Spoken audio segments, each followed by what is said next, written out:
दोस्तों, स्वागत है हमारे चैनल पर।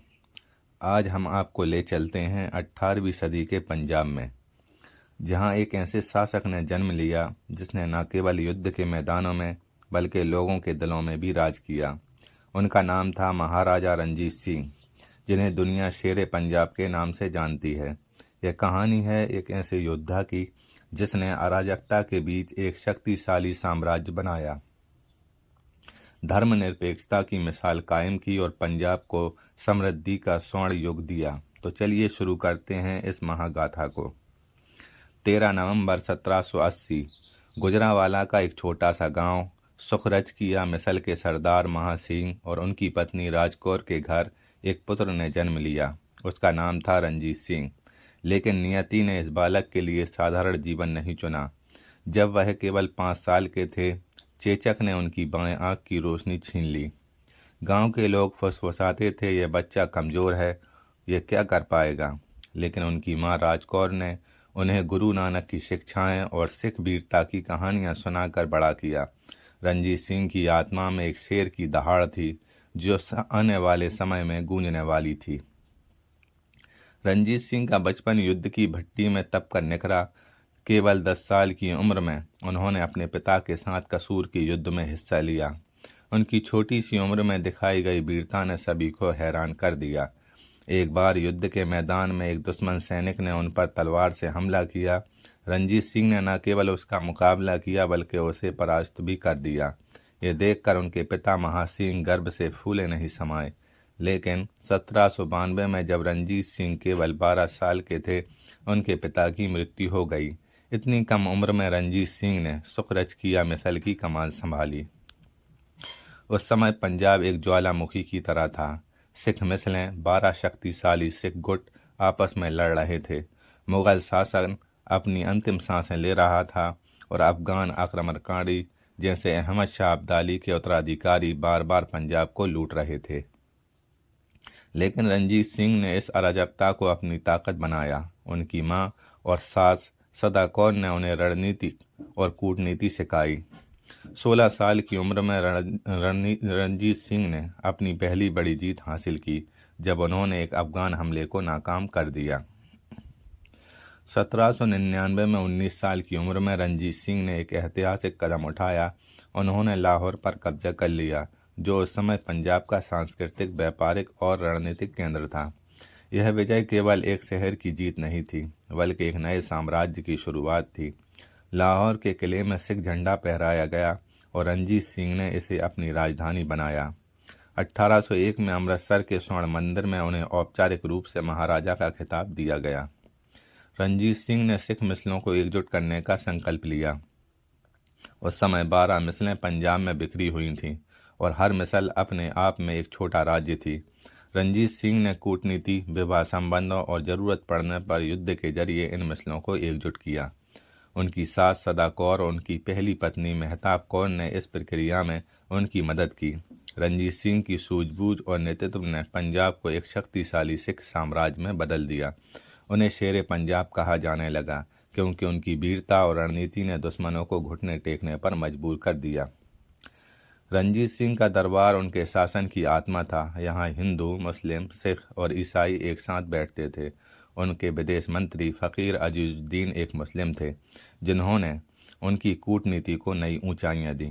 फ़कीर अजीजुद्दीन इतने कुशल थे कि वे ब्रिटिश और अफ़गान राजदूतों के साथ कई भाषाओं में बात कर सकते थे। उनके सेनापति हरि सिंह नलवा एक सिख योद्धा थे, जिन्हें अफ़गानों का काल कहा जाता था।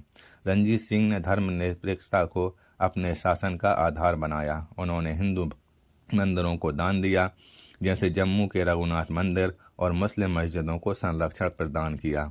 उनके दरबार में यूरोपीय सलाहकार जैसे फ्रांसीसी और इतालवी जनरल भी शामिल थे। रणजीत सिंह ने अपनी सेना खालसा फौज को विश्व स्तरीय बनाया। उन्होंने फ्रांसीसी जनरल जीन फ्रांसवा अलार्ड और इतालवी जनरल जीन बैप्टिस्ट वेंचुरा को नियुक्त किया, जिन्होंने उनकी सेना को यूरोपीय युद्ध तकनीकों से प्रशिक्षित किया। खालसा फौज में 50,000 से अधिक सैनिक थे, जिनमें 10,000 घुड़सवार, एक शक्तिशाली तोपखाना और अनुशासित पैदल सैनिक शामिल थे। रणजीत सिंह ने अपनी सेना को नियमित वेतन, बेहतर हथियार और प्रशिक्षण प्रदान किया। उनकी तोपें इतनी उन्नत थीं कि British governor general Lord William Bentinck ने कहा था, यह एशिया की सबसे शक्तिशाली सेना है।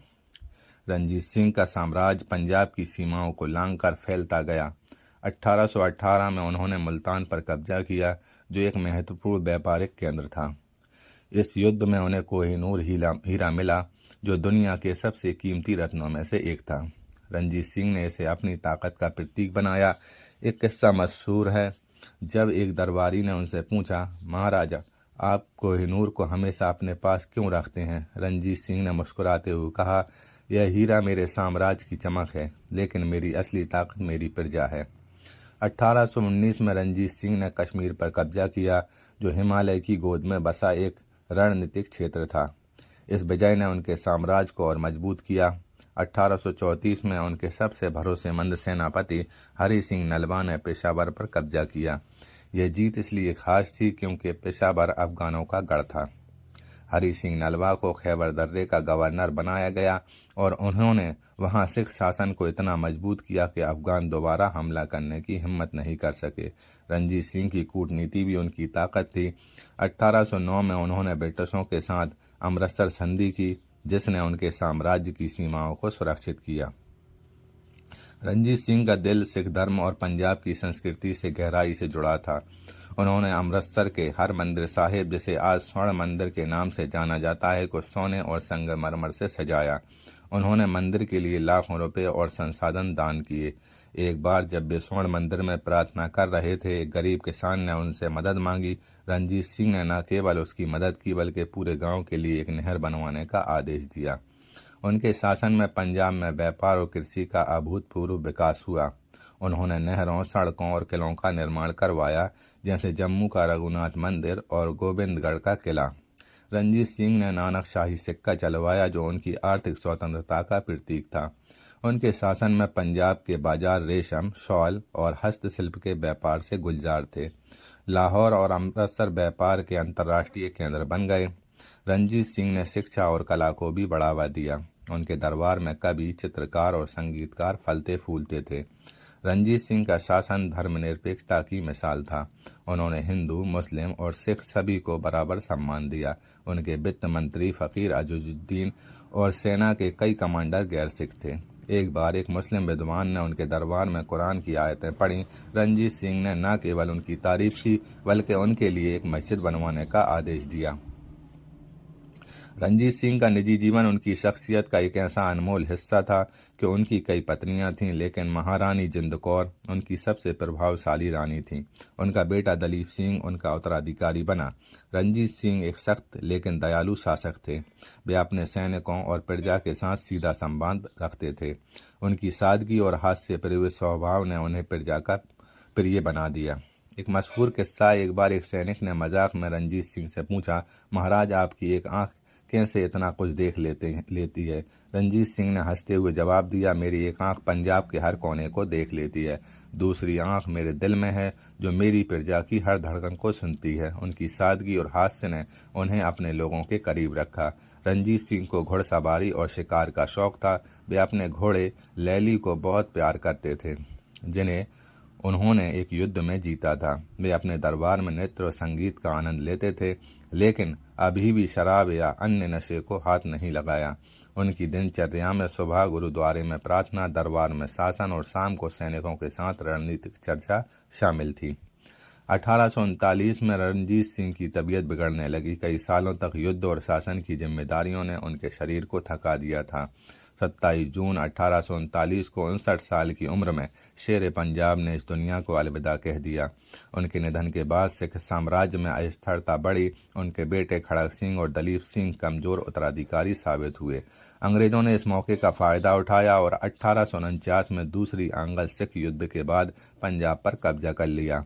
कोहिनूर हीरा भी ब्रिटिश ताज में चला गया, जो आज लंदन के टावर में रखा है। लेकिन महाराजा रणजीत सिंह की वीरता कभी नहीं मिटेगी। स्वर्ण मंदिर की चमक, पंजाब की समृद्धि और खालसा की गूंज, ये सब उनकी देन है। वे एक ऐसे शासक थे जिन्होंने न केवल युद्ध के मैदान में बल्कि लोगों के दिलों में भी जीत हासिल की। उनकी धर्मनिरपेक्षता, उनकी दूरदर्शिता और उनकी वीरता आज भी हमें प्रेरित करती है। शेर पंजाब की कहानी साहस, एकता और नेतृत्व की एक अमर गाथा है। दोस्तों, महाराजा रणजीत सिंह की ये कहानी हमें सिखाती है कि साहस, एकता और दूरदर्शिता से कोई भी असंभव लक्ष्य हासिल किया जा सकता है। आपको उनकी कौन सी उपलब्धि सबसे प्रेरणादायक लगी? क्या आप मानते हैं उनका शासन भारत के इतिहास का स्वर्णिम युग था? अपने विचार कमेंट में ज़रूर बताएं। मिलते हैं अगली वीडियो में।